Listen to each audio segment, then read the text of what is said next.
Hanya Surya, terangnya bukakan jalan.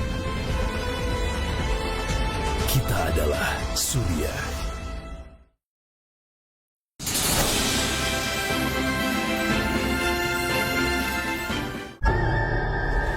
Kopi objek ditemukan. Monitor evakuasi, monitor.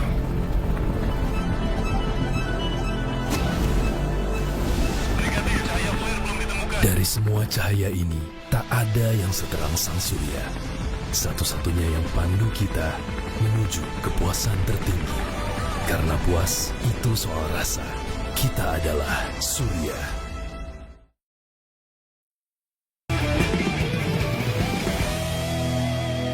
Acara ini dipersembahkan oleh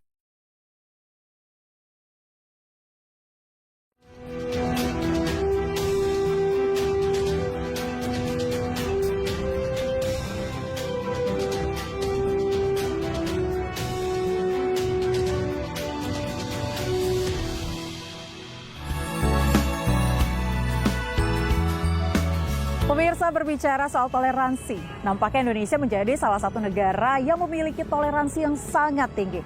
Hal ini terbukti dengan adanya terowongan silaturahim yang menghubungkan Masjid Istiqlal dengan Gereja Katedral.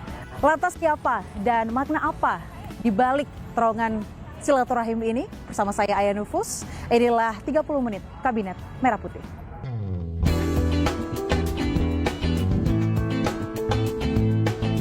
Terowongan silaturahim, simbol toleransi yang menghubungkan Masjid Istiqlal dan Gereja Katedral, diresmikan oleh Presiden Prabowo Subianto Kamis 12 Desember 2024.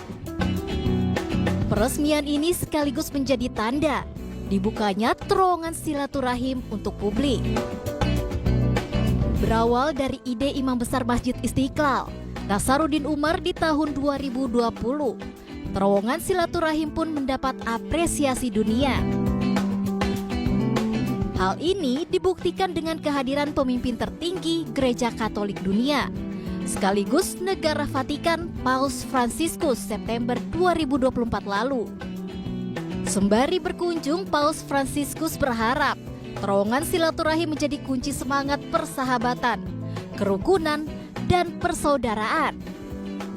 Tidak hanya dirancang untuk memudahkan akses antara dua rumah ibadah bersejarah, terowongan silaturahim juga difungsikan untuk memperkuat nilai-nilai kerukunan antar umat beragama.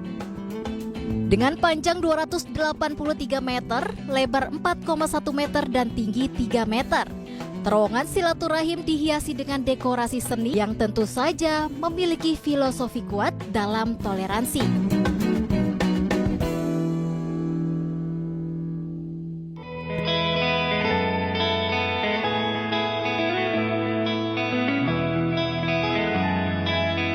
Ya pemirsa, saya sudah berada di terowongan silaturahmi bersama dengan Menteri Agama Nasaruddin Umar, dan pastinya kita akan membahas lebih detail lagi terkait terowongan yang magnificent ini. Dan tadi Pak, saya sudah berjalan dari atas, saya lihat bangunannya sangat modern sekali. Kemudian di dalam kita lihat ada kombinasi kayu dan juga metal. Sebenarnya filosofinya apa Pak? Ini luar biasa ya. Yang memenangkan ini adalah seniman-seniman senior yang memenangkan sayembara ya. Ada 20-an seniman, ada yang dari Bali, ada yang dari Yogyakarta, ada yang dari Bandung, ada yang dari Sumatera, dan dewan jurinya itu sangat-sangat ya ahli tentang religi lah. Ada almarhum Pak Azumadi Asra sebelum meninggal itu sudah aktif, ada juga dari tokoh perempuan Mbak Yeni Wahid, kemudian ya saya selaku penanggung jawab ya kan.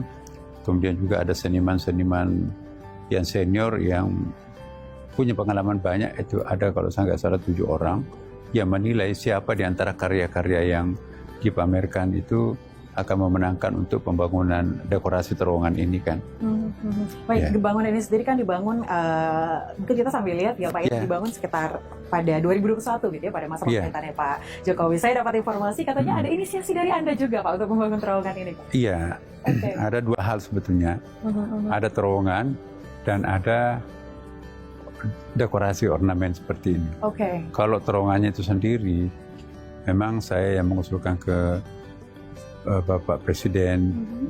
Sebetulnya begini, Pak, saya minta ada terowongan yang menghubungkan Istiqlal dengan katedral. Tapi waktu itu tidak disetujui oleh pimpinan, ya. Itu biayanya, kemudian juga macam-macam lah. Karena mentok ya, saya langsung ke Presiden, Bapak, yang kami maksudkan dengan terowongan Istiqlal ini, katedral, itu terowongan yang melambangkan toleransi. Ya, kita bisa bangun jembatan lebih murah, kita juga bisa bikin semacam jalanan-jalanan yang batako di situ yang lebih tinggi sedikit supaya orang pelan-pelan. Tapi itu kan tidak punya kekuatan simbolik. Tapi kalau ada terowongan, kami yakin itu adalah terowongan yang paling pertama di dunia ini, terowongan silaturahmi. Langsung Presiden Jokowi, saya setuju pendapatnya Pak Nasr. Langsung diterjemahkan oleh Menteri PUPR, Pak Basuki. Nah, seperti itu. Jadi tadinya ini hanya terowongan biasa, tapi itu kan tidak ada seninya kan. Nah, makanya saya tadi melihat cukup banyak sekali ornamen-ornamen termasuk seni. Mungkin kita bisa lihat sebelah sini kali ya Pak. Ini melambangkan apa ini Pak? Nah, sebentar. Nah, sebelum sampai ke situ, kita adakan sayembara ya kan. Oh, waktu itu sempat ada sayembara. Sayembara diiklankan di mana-mana, kemudian pendaftarnya ada lebih 20 ya. Tapi yang terpilih ada finalnya, kemudian satu di antara 4 yang terbaik, pameran di depan para dewan juri lengkap ya kan. Akhirnya dimenangkan oleh seniman senior ITB. Dan itu juga yang terlibat dalam temannya Pak Silaban juga. Ya, dia sangat ahli. Misalnya ini kan positifnya, ini negatifnya. Kenapa pakai salamannya begini? Karena kalau begini kan formal. Kan ini kan kalau begini formal ya. Ya, tapi kalau ini kan sentuhan rasa kasih sayang. Sini nak, gitu kan. Nah, jadi ini lebih menyentuh. Nah, sesuai dengan simbol awal message ini. Karena ini kan ada terowongan ini kan. Dan terowongan ini bukan sekedar terowongan, ada artinya semuanya. Ini kan ada lampu ya. Dan ini simetris ke bawah ini kan. Nah, ini kalau kita lihat dari depan itu kelihatan ada ornamen yang terbaca gitu ya. Dan kalau kita dari arah Istiqlal itu ada suara-suara halus melambangkan suara beduknya ada kan. Nah, kalau kita dari pihak gereja itu ada suara-suara halus melambangkan lonceng gereja. Padahal satu terowongan ya. Jadi inilah seninya di sini, luar biasa. Luar biasa sekali, dan filosofinya ini akan tersampaikan kepada masyarakat, toleransi. Namun dari pemerintah sendiri seperti apa langkah konkretnya Pak, selain dibuat terowongan silaturahim ini? Ya, selain untuk mempermudah, ya kan di atas ini kan jalan raya ini. Jalan raya kan kalau orang mau menyeberang ya, itu harus nunggu karena ini kan ring 1 ya.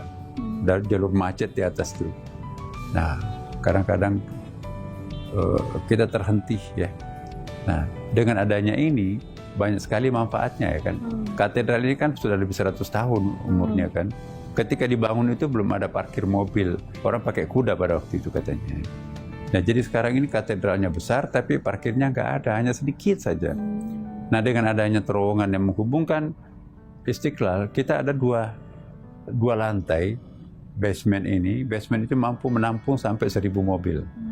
Jadi teman-teman yang mau ke gereja ya bisa masuk melalui Istiqlal, parkir mobilnya di parkiran Istiqlal, masuk lewat sini, masuk langsung ke pintunya katedral ya kan. Semenjak ada terowongan ini ya, katedral itu lebih ramai. Karena dulu nggak katedral karena nggak ada tempat parkir. Di jalanan nggak bisa parkir kan, di ring 1 kan. Tidak ada tempat parkir, dilarang parkir di depan sini. Nah, dengan adanya parkiran Istiqlal bisa nampung sampai 1.000 mobil ya.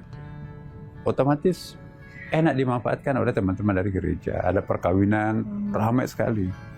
Dan maaf ya kalau misalnya parkir di atas ya, masuk ke terowongan ya. Maaf, teman-teman dari gereja kan tidak pakai jilbab tuh. Jadi mungkin kadang-kadang pakai rok ya. Dia tidak kelihatan oleh jamaah masjid karena masuk di terowongan kan. Begitu masuk parkir di basement, masuk ke terowongan ini langsung ke situ ya wilayahnya gereja kan. Jadi desainnya pun sudah melambangkan toleransi itu sendiri ya, Benar. tidak mengganggu Istiqlal dan juga tidak mengganggu Benar. gereja sendiri. Luar biasa. Ini Kak, panjangnya berarti sekitar 29 meter. Iya, ada Pak? penjelasannya. tuh. Dimanfaatkan untuk menyampaikan pesan toleransi di tengah masyarakat Indonesia yang sangat plural. Dan untuk fasilitasnya sendiri seperti apa, Pak? Apakah ini sudah bisa digunakan oleh umat Islam? Ya dan juga sudah, umat Kristen, dengan ya? peresmiannya Pak Presiden kemarin, Pak Prabowo, otomatis ini sudah dipakai publik. Sebelumnya itu kita nggak bisa membuka secara publik, secara umum. Kenapa? Karena ini kan belum diresmikan oleh negara. Karena ini kan bantuan dari pemerintah, jadi sangat etis kalau diresmikan dulu baru kita. Tapi nyebar. seberapa yakin sih Pak Anda dengan Pak Prabowo bahwa terowongan ini akan menyampaikan pesan toleransi pada masyarakat Indonesia? Saya kira kalau kita mengikuti sambutannya Pak Prabowo waktu membuka itu sangat jelas ya kan. Ya. Bagaimana antara gereja dan masjid itu bisa menyatu. Dan bukan hanya itu ya, kereta api juga dan halte bus juga. Membuat halte baru di Istiqlal. Membuat halte bus khusus juga di sekitar Istiqlal. Jadi mereka turun dari Istiqlal, jalan kaki sedikit masuk ke sini udah nyampe katedral. Dulunya tuh nggak ada tempat pemberhentian, harusnya ke Gambir ya kan. Nah sekarang kita ada tempat pemberhentian kereta khusus itu ya. Dia mau ke gereja ya lewat, minggir, masuk ke terowongan, ketemu gereja. Dan kalau misalnya ada tamu gereja, pingin juga lihat masjid, kita di mulut masuk Istiqlal itu sudah ada penutup aurat ya. Jadi kalau ada turis-turis misalnya mungkin maaf ya, pakaiannya minim. Kalau Anda mau masuk di pekarangan masjid, di halaman masjid atau di dalam masjid apalagi, Anda harus pakai ini. Dan itu gratis. Dan itu bersih. Setiap kali habis dipakai langsung dicuci. Dan itu melambangkan toleransi betul. Toleransi ini luar biasa sekali. Dan juga terkait dengan seniman ini tadi seperti yang saya katakan Pak, sangat memukau sekali gitu ya. Anda kan punya rekam jejak yang sangat luar biasa baik di forum nasional maupun internasional. Yeah. Rekan-rekan dari internasional berpendapat apa nih Pak terkait dengan dibangunnya terowongan Banyak. silaturahmi? Semenjak ada ini, turis-turis kita setiap hari itu kurang lebih 3 ribuan. Apalagi kalau sampai hari Sabtu Minggu biasa sampai 10 ribuan. Jadi mereka ingin tahu ada terowongan monumental di Istiqlal itu ya. Coba kita lihat waktu Paus datang ke sini kan. Itu luar biasa. Di situlah mulai viral bahwa ada terowongan silaturahim, terowongan toleransi satu-satunya di dunia ini yang sangat mengesankan semua pihak ya. Karena dua rumah ibadah ini di antara oleh jalan raya tapi bisa menyatu dengan adanya terowongan ini. Yang paling mengesankan itu kan joint parking ya kan. Kita toleransi mulai dari lapangan parkir gitu kan. Kalau Idul Fitri, Idul Adha, kan di sana kan juga ada parkirnya sedikit itu kan. Itu pun juga dibukakan pintunya untuk kita kan. Karena kan nggak muat ya. Betul. Nah sebaliknya kalau misalnya hari-hari tertentu, hari raya atau ada pengantin atau ada acara di katedral, itu penuh juga tuh. Penuh ya. Tapi yang paling menarik Pak, kan Indonesia ini besar sekali dan untuk perbedaannya itu tidak hanya Jakarta saja, di mana-mana. Sudah ada rencana mungkin dibangun bangunan serupa di daerah-daerah lainnya? Iya, kita serahkan kepada masyarakat. Ini kan sebetulnya adalah ide-ide masyarakat ya kan. Jangan-jangan nanti di masyarakat itu lebih canggih lagi idenya tuh. Nah inilah yang kita harapkan, bahwa mari kita membangun simbol-simbol kedamaian seperti ini.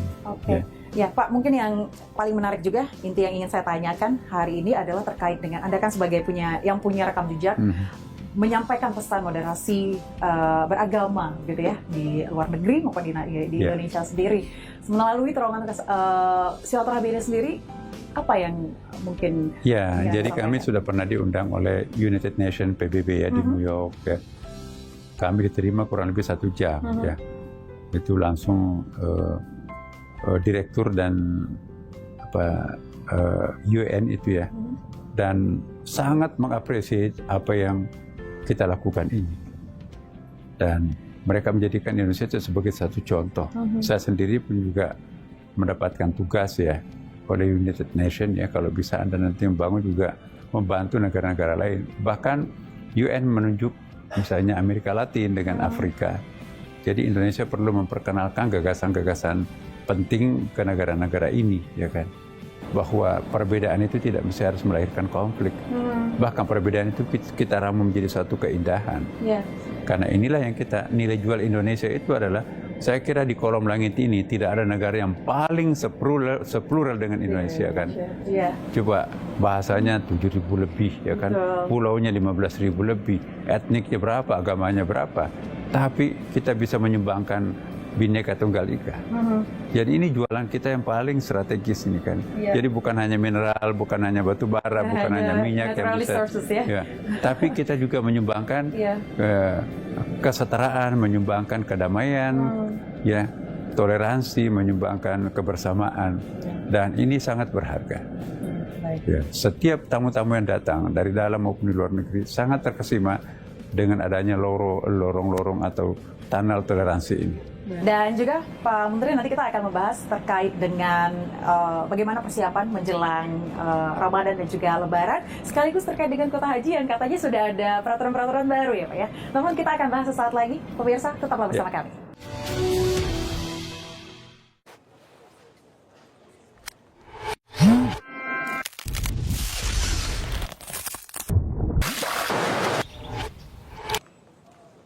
IQOS. Stay curious. Kakak bangga deh kamu berhijab. Apa nih? Rambutku kusut, jadinya gampang patah dan wanginya nggak segar. Mau aku spill tipsnya nggak? Spill dong, Kak. Aku juga bisa pakai nggak? Cobain aja Sunsilk. Sunsilk Soft and Smooth. Dengan argan oil dan parfum bunga segar. Bikin rambut halus dan lembut banget. Wanginya tahan sampai 48 jam.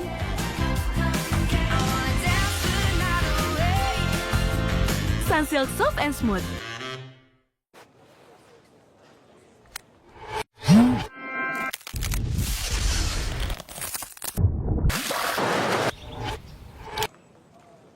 IQOS. Stay curious. Aku mampir ya. Masuk tempe orek yuk. Wah, enak tuh. Loh, gula merahnya mana? Tempe orek enaknya pakai bangul. Untuk setengah papan tempe cukup 3 sendok makan. Karena kecap Bangul dengan malika dan 100% bahan alami, bikin tempe orek coklat keemasan, aroma memikat, lezat.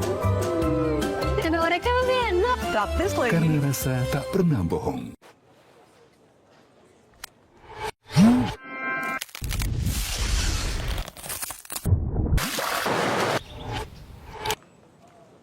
IQOS. Stay curious.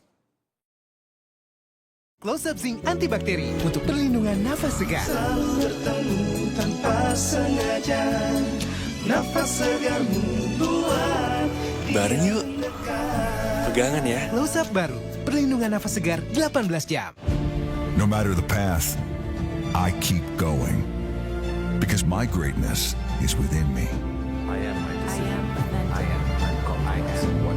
I am Marlboro. Beli bakso yuk. Kita bikin aja. Pakai reko sapi formula terbaik. Dengan tulang dan daging sapi direbus lama dan kaya rempah. Kuah bakso jadi lebih lezat. Tambah lagi deh. Baru reko sapi formula terbaik. No matter the path, I keep going. Because my greatness is within me. I am Marlboro. 1, 2, 3. Ketombe kering dan basah. Capek sama ketombe yang bikin drama? Clearin aja, pakai Clear terbaru. Dengan kekuatan 10 kali super vitamin. Sikat habis ketombe basah dan kering. Nggak khawatir ketombe basah dan kering. Buktikan sekarang. Ada yang bisa bantu? Aku. Yuk, masak sup ayam. Yuk. Harus pakai bahan yang tepat. Serius, jangan lupa pakai sayur yang seru. Dan rahasia yang bikin enak, Royco formula baru. Kini dengan 50% rasa ayam lebih kuat dari ayam direbus lama dan rempah. Bikin kaldu jadi gurih-gurih mantap. Wah, pecah. Royco, bumbu masak nomor 1. Mau Katy cerah glowing? Baru Rexona Vitamin Bright, multivitamin C, E, B3. Katy cerah glowing ala K-pop idol dari hari keempat. Segar pagi ke malam. Gerak seharian tetap cerah dan segar. Cerah glowing, segar nonstop. Baru Rexona. No matter the path, I keep going because my greatness is within me. I am Marlboro. Caraku lebih percaya diri. Baru Lux Botanicals Body Wash dengan parfum essence untuk 3 kali keharuman lebih tahan lama. Jadi lebih percaya diri untuk mengekspresikan kecantikanku. Baru Lux Botanicals Body Wash. Yah, nggak jadi makan di luar deh. Nggak bisa belanja juga. Masak aja yuk. Udah masak apa ya, Bu? Dibangunin aja. Hanya dengan sentuhan Bango yang terbuat dari malika dan bahan alami berkualitas. Jadikan masakan sederhana lebih istimewa. Gimana? Nambah dong, Bu. Karena rasa tak pernah bohong. Kakak, ngapain di depan kulkas? Lagi dinginin kepala, Bu. Dinginin kepala? Habis lagi belajar gak fokus karena keganggu ketombe dan gerah. Kak, dinginin kepala dulu ya. Pakai sampo Lifebuoy anti ketombe mentol dingin. Formula 100% anti ketombe dengan milk vitamin dan mentol plus. Efektif hilangkan ketombe dan dinginkan kepala. Lifebuoy mentol dingin, baru. Kamu yang terbaik untukku, seperti Sunlight Biokia Nature baru 100% food grade dengan teknologi Ramno Clear. Naturally tangguh angkat lemak, lindungi sekeluarga. Gak ada yang bisa tandingin Sunlight, kecuali kamu. Sunlight Biokia Nature, coba sekarang. Mau tahu rahasia tampil maksimal seharian? Pakai Rexona. Wangi dan segarnya sepanjang hari. Bikin terus percaya diri di segala aktivitas. Pakai Rexona sehabis mandi. No matter the path, I keep going because my greatness is within me. I am Marlboro. Baru Sunsilk anti ketombe. Capek diposesifin ketombe. Iya nih, udah nempel terus, rontok lagi. Please deh, ketombe dan rambut rontok, kita putus. Girls, tenang. Putusin aja pakai Sunsilk anti ketombe. Dengan 2 manfaat. Diformulasikan dengan tea tree oil, aloe vera, dan ginseng. Untuk hempas ketombe, bikin rambut kuat dan lembut. Putus dari ketombe posesif dan rambut rontok. Pakai Sunsilk anti ketombe. Buat mereka yang suka rasa gurih, ini dia yang pas. Baru Bango Hitam Gurih. Lebih hitam, gurih nikmat, berani rasanya. Gurihnya lebih berasa. Mau nambah lagi? Aku pede beraktivitas dengan hijabku. Gerah, keringat, bukan masalah. Pakai Rexona hijab natural baru. Dengan fit segar dan mint. Untuk 72 jam kesegaran anti gerah. Dan wangi tahan lama. Bebas gerak tanpa gerah. Rexona hijab natural.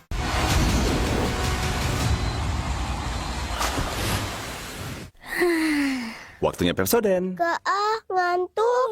Wih, kita nyanyi yuk. Ayo. Aku gigi mulut rumahku, Pepsodent tiap hari, cegah gigi berlubang 10 kali. Kok 10 kali? Yuk tanya Pepsodent, gratis konsultasi dokter gigi. Scan pack-nya. Hai Zi.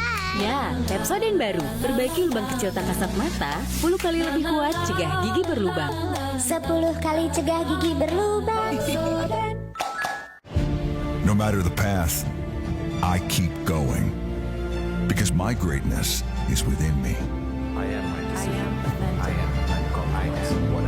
I am Marlboro.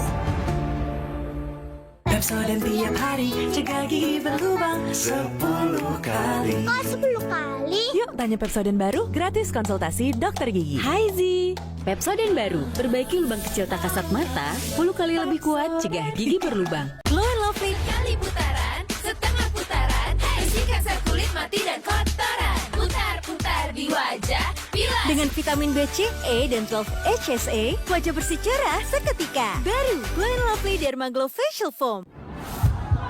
Momen panas, bikin gerah dan bau badan? Pakai Rexona Men Ice Cool. Dengan teknologi 72 jam, segar dingin dan wangi juara. Lanjut terus dukung Timnas Indonesia bareng Rexona Men. Semua bisa numis seistimewa ini. Caranya? Pakai Royco Saus Tiram baru. Dengan ekstrak tiram pilihan, padukan gurih, asin, dan manis. Warna dan aromanya lezat. Kamu juga bisa. Riko, noda gelap di ketiak, Dove solusinya. Oh, Dove Dio? Baru, Dove Deodoran Serum. Dove serum pertama di Indonesia. Dengan 3% niacinamide dan 10 kali kolagen. Bye-bye noda gelap. Untuk samarkan noda gelap di ketiak. Dove. Best banget sih.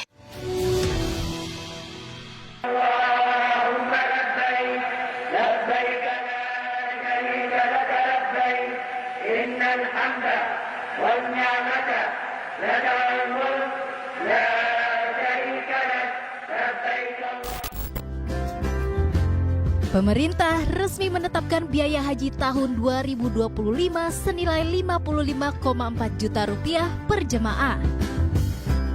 Angka ini mengalami penurunan jika dibandingkan dengan biaya haji 2024 senilai 56 juta rupiah per jemaah. Penurunan biaya haji menjadi salah satu bukti bahwa pemerintah Indonesia serius dalam upaya meningkatkan layanan ibadah haji. Pemerintah juga masih melakukan evaluasi fasilitas bagi para jemaah demi kehusuan dalam menuntaskan ibadah haji. Meski jumlah kuota haji Indonesia 2025 hanya 221.000 jemaah, pemerintah Indonesia melalui Kementerian Agama terus berupaya melobi pemerintah Arab Saudi agar bisa memberi angka kuota lebih.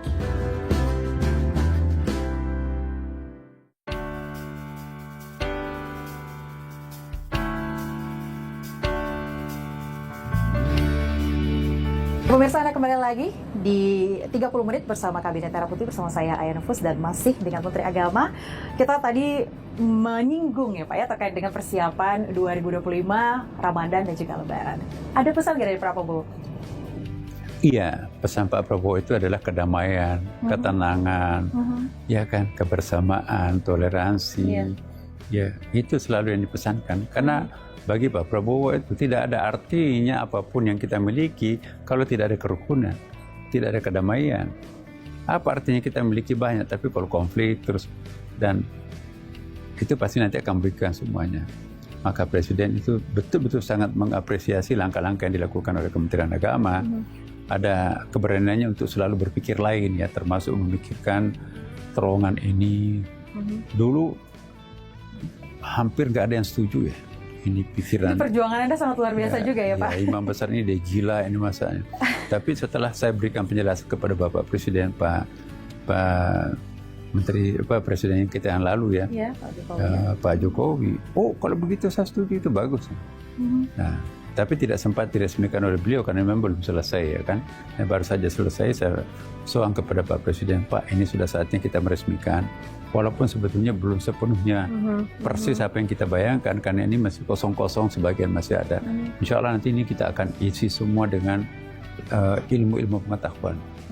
Jadi nanti akan ada historisnya, ada peradabannya, ada lambang toleransinya, ada lambang keindonesiaannya. Jadi begitu kita masuk di sini, kita bisa melihat wajah Indonesia. Berarti untuk strategi kerja di 2025 juga sudah disampaikan oleh Pak Prabowo ya. Termasuk terkait dengan peraturan kuota haji yang ada pengurangan katanya Pak untuk pendamping sebanyak 50%. Iya, itu pengurangannya itu kan bukan dari kita sebetulnya ya. Pengurangannya itu dari kebijakan Saudi Arabia karena banyak sekali orang yang mau ke Tanah Suci ya, karena pertumbuhan umat Islam sekarang ini. Bayangkan kalau data yang kita lihat di internet itu sudah 2,2 miliar ya kan. Nah, lokasi yang sekecil-kecil itu ya kan akan dihuni oleh umat Islam sedemikian besarnya. Itu adalah pembatasan kuota ya kan. 1/mil di situ kan. Nah, yang tidak kalah menariknya adalah pembimbing haji ini kan jumlahnya kita juga 1/mil juga kan. Misalnya kita 220.000 jamaah kan. Otomatis kita akan menyiapkan 2.200 pembimbing atau pendamping istilahnya. Nah, dikurangi 50% karena walaupun pendamping kan juga butuh kasur, butuh kemah kan. Nah, kali sekian negara yang punya pendamping juga sekian banyak, maka itu pun juga dilakukanlah pembatasan-pembatasan. Nah, saya minta diskusilah pada waktu itu dengan Kementerian Haji Saudi Arabia, Pak. Jemaah kami kan harus menunggu 46 tahun ya. Otomatis jemaah hajinya kan tua-tua. Nah kalau tua-tua itu kan riskan untuk dibimbing, didampingi. Nah kalau pendampingnya berbahasa Arab tidak bisa bahasa Indonesia, maka itu kan kewalahan kita. sesungguhnya pendamping yang banyak dari Indonesia itu membantu tugas-tugasnya pemerintah kerajaan Saudi Arabia kan, karena kami lebih bisa memahami bahasa mereka. Ya, terlalu sedikit jumlahnya Saudi Arabia untuk melayani seluruh tamu-tamu Allah di situ kan. Nah, kalau kita lengkapi diri kita dengan pendamping, ya soal bagaimana pengaturannya itu nanti kita atur. Untuk evaluasi sendiri dari tahun lalu ke tahun ini, kira-kira ada nggak Pak? Selalu ada evaluasi. Ya, selalu ada evaluasi. Semua berobsesi haji kita Indonesia itu harus lebih baik daripada tahun-tahun sebelumnya. Dan terbukti memang kita setiap tahun mendapatkan penghargaan dari Kerajaan Saudi Arabia sebagai jamaah haji yang paling tertib, paling sopan, dan paling gampang diatur.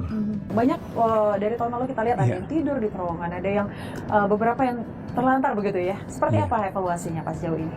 Iya, kita sedang mengevaluasi ini ya. Karena tergantung kuota kita nanti ya. Kan ini kan ONH-nya baru akan ditetapkan tuh.